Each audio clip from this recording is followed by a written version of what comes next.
बात हुआ सबसे पहले किताब सुनी जाए जी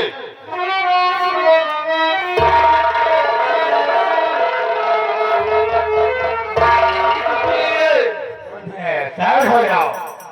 कौन हो? तुम्हारा नाम क्या है और कहाँ का रहने वाले हो? सरदार जी कहो। न मैं कोई पुलिस का मुखबिर हूँ न कोई सीआईडी अफसर। सब भी कौन हो? मैं इसी दुनिया का सताया हुआ एक मजबूर बेसहारा इंसान हूँ सरदार जी। मेरी बातों को ध्यान से सुनिए कहो।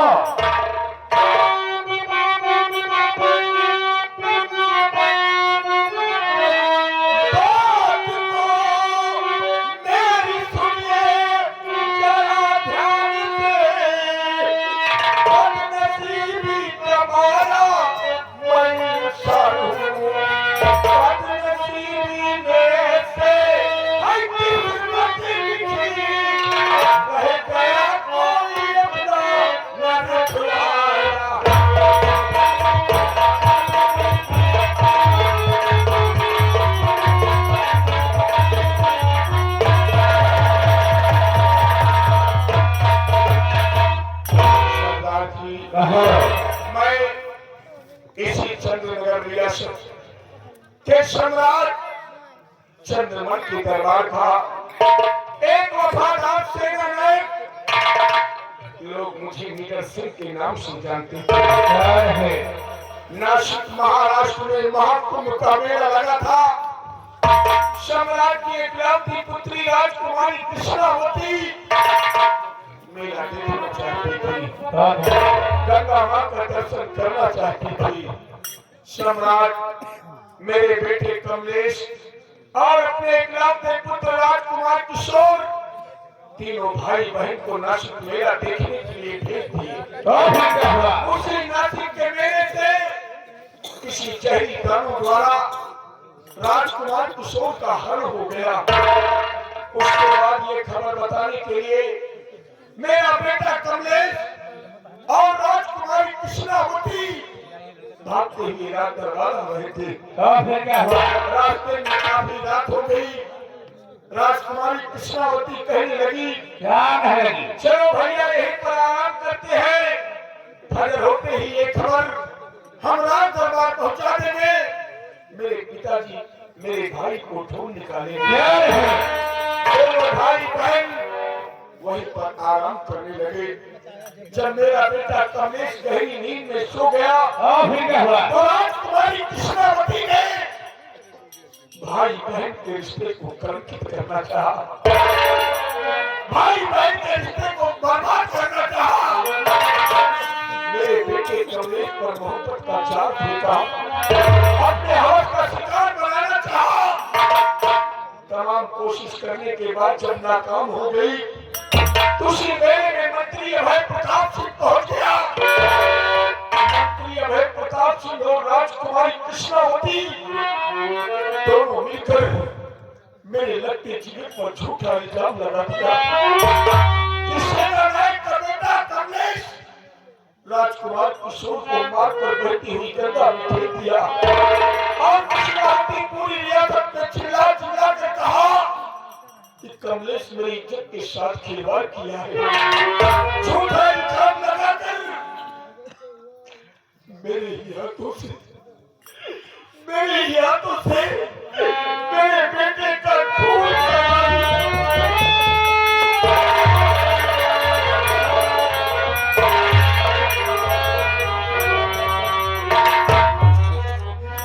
सरदार जी एक एहसान कर दीजिए।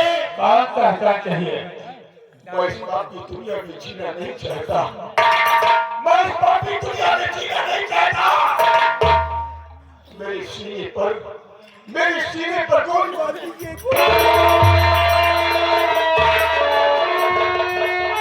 अरे तुम्हें मरना ही था तो मंगल जी के अड्डे पर क्यों आए हो? अगर मंगल जी के अड्डे पर आए हो ये मंगल जी तुम्हें सहारा जरूर देगा। लो उठाओ बंदूक और खाओ बाबरानी की कदम और मिटा दो उस पे जमाने को।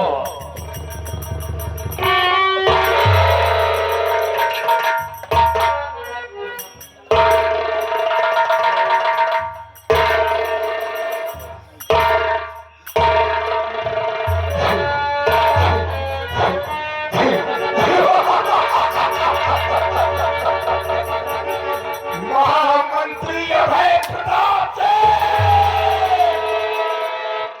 और राजकुमारी कृष्णावती, तुम दोनों ने एक एक बूंद पानी के लिए तड़पा तड़पा कर मारा है। तुम दोनों के पास पानी होगा, मगर पानी देने वाला नहीं होगा।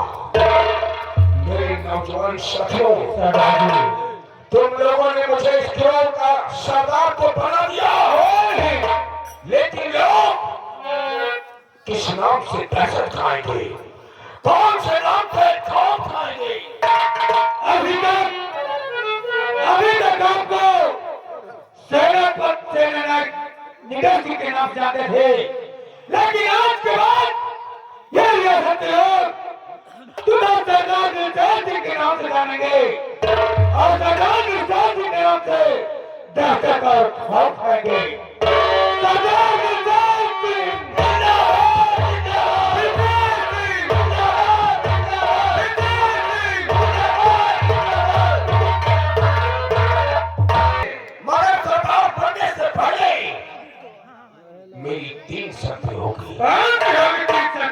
पहली शर्त होगी अमीरों का धन लूट कर गरीबों में व्यतीत करना, और दूसरी शर्त होगी हमारा काम होगा सिर्फ धन लूटना।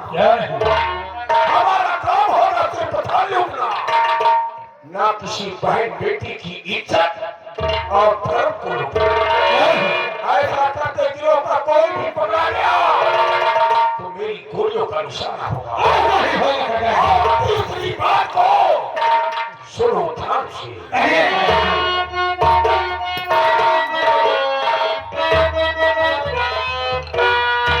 सुनो साथियों, दौर से जो मेरा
राजकुमारी कृष्णावती के बना होता कुछ इसके खातिर और बड़ा बतलाना मंत्री अभय प्रताप को दुनिया में आने।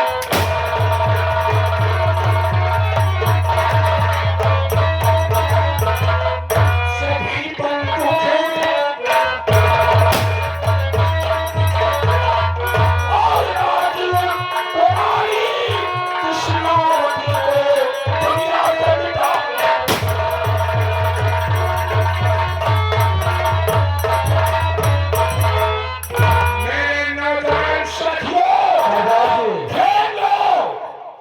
चंद्रनगर की हवेली को चारों तरफ से घेर लो और उसे खड़हर में तब्दील मंगल सिंह और तुम्हारा नाम होगा तूफान सिंह। मंगल सिंह काली वर्दी धारण करने से पहले तुम इसी वक्त अपना भेष बदल कर, अपना होलिया बदल कर यहाँ से सीधे चंद्रनगर रियासत जाओगे। क्यों न दादाजी?